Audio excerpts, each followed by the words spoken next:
Markets on Air, with a focus on e-waste, German recycling in demand.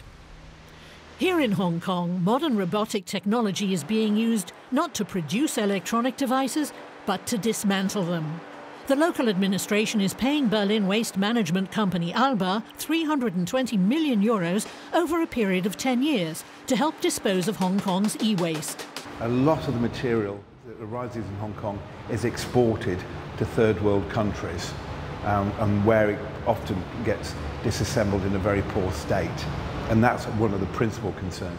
We should not be exporting Hong Kong's waste.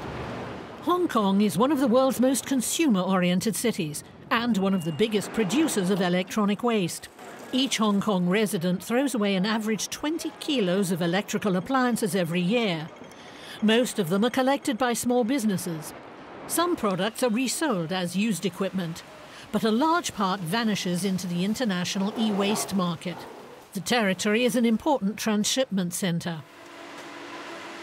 But that's about to change. Hong Kong citizens can now have their e-waste picked up by Alba free of charge. The manufacturers pay the bill. This modern processing plant will soon be able to recycle 2/3 of Hong Kong's electrical waste. For Alba, this is just the beginning. There is a great opportunity, I think, for the German technologies to be exported to this region, because it's been recognised that electronic waste is a global problem. And China has said it wants a whole series of new electronic waste facilities. Japan and Korea are looking for an enhancement, and right through the rest of the region.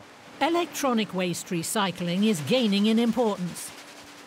And recycling companies will have their hands full for some time to come. 44.7 million metric tons. That's how much electronic waste the world generated in 2016. Electronic devices are growing ever cheaper. According to a UN report, more and more people are buying mobile phones, TVs and air conditioners. Electronic waste, in particular computers and smartphones, contain valuable resources, and so far only 20% is recycled. A lot of e-waste ends up on dumps in Africa, where it poses risks to health and the environment. BMW raises stakes in China. BMW is investing in car production in China. For the first time, a foreign car maker has been allowed to acquire a majority stake in a joint venture in China. For €3.6 billion, BMW was able to raise its stake to 75% in its joint venture with local company Brilliance. And a groundbreaking ceremony was held for a new factory, in which BMW is due to invest another €3 billion. It will be turning out electric cars and engines.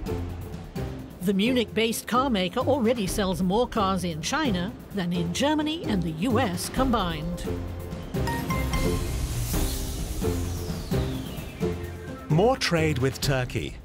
German companies are hoping to ramp up their business in Turkey as trade relations between the two countries look to slowly improve. Turkey is an important market for Germany and vice versa. The volume of bilateral trade in 2017 amounted to around €37 billion. Germany exported €21 billion worth of goods to Turkey. Exports from Turkey to Germany amounted to €16 billion. The two countries are working on improving economic ties. German industrial giant Siemens, for example, is hoping for more orders for its high-speed trains. But German companies are calling for more legal security and protection for their investments when they do business in Turkey.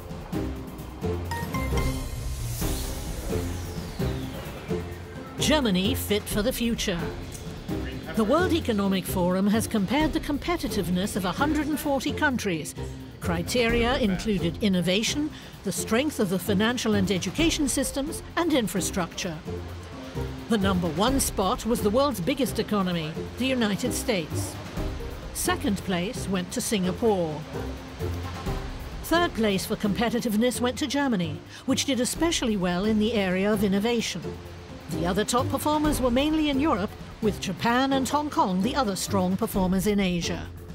Germany's good marks for innovation were mainly related to the number of patents and customer satisfaction with German products.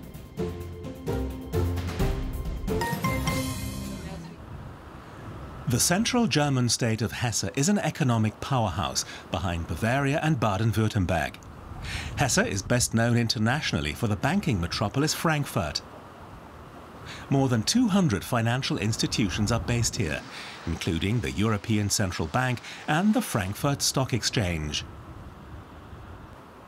The Frankfurt Rhine-Main area is Germany's second biggest industrial region. It's dominated by the chemical and pharmaceutical industry. Large companies, including Merck, Hoechst, Heraeus and Evonik, are major employers. The region is also home to Opel in Rüsselsheim, with 14,000 employees, along with many auto suppliers such as Continental. The state capital Wiesbaden is home to many of Germany's federal authorities, such as the Federal Statistical Office. The city is popular with both tourists and locals, thanks to its high quality of life, its elegant spa buildings, and its scenic location on the River Main. And that was Markets on Air.